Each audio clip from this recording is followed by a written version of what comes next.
From the stock index trading room, a direct to the point master trader training. We get asked this all the time.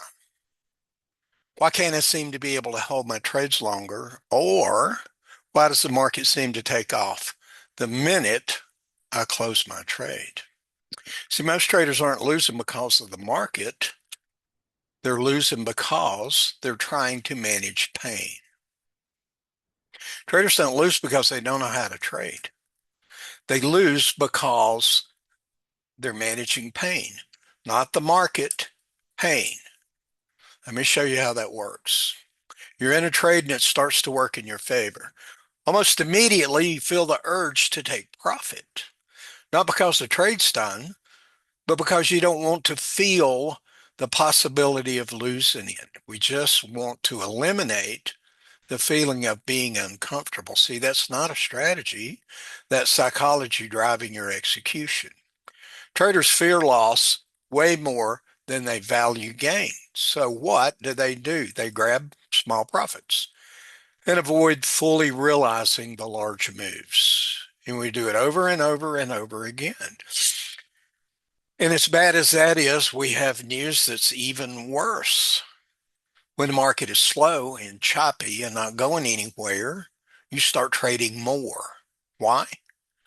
Simply because you have time to think, and thinking always leads to action, even when there's no opportunity, or maybe especially when there's no opportunity. So now you're doing two things at once. You're cutting your winner short and you're over trading bad conditions. Let me ask you this. Think about your last few trades. Did you exit because the structure changed or because you didn't want to feel the trade anymore? See, that answer matters. It defines your belief as a trader, because if you're watching P&L instead of watching structure, you're not trading the market.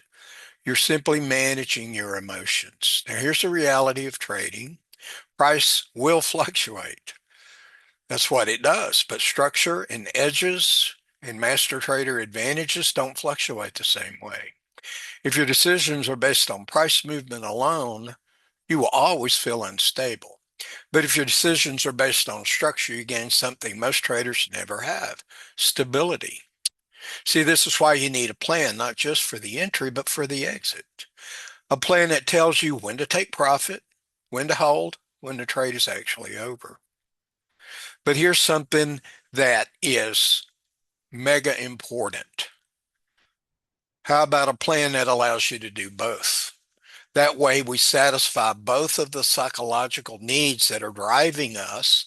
One, to take profit, to have winning trades, and we all want that every time we enter the market.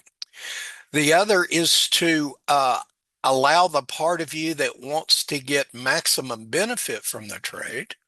And so what we do is we lock in some profit along the way and we let a portion of the trade run. Because the biggest moves in the market don't happen inside congestion. They happen when the market moves into an open space. Now, if you're always exiting early, you're never going to be in the trade when that happens. So the next time you're in a trade and you feel the urge to exit, do me a favor. Don't ask yourself, am I making money? Ask, has the structure changed? Because if it hasn't, the move that you're looking for may just be getting started. Now, if this makes sense to you, it's something that you want to get better at. We do things like this every day in the stock index trading room. So come and join us if this makes sense to you, and let us help you become the master trader you've always knew you could be.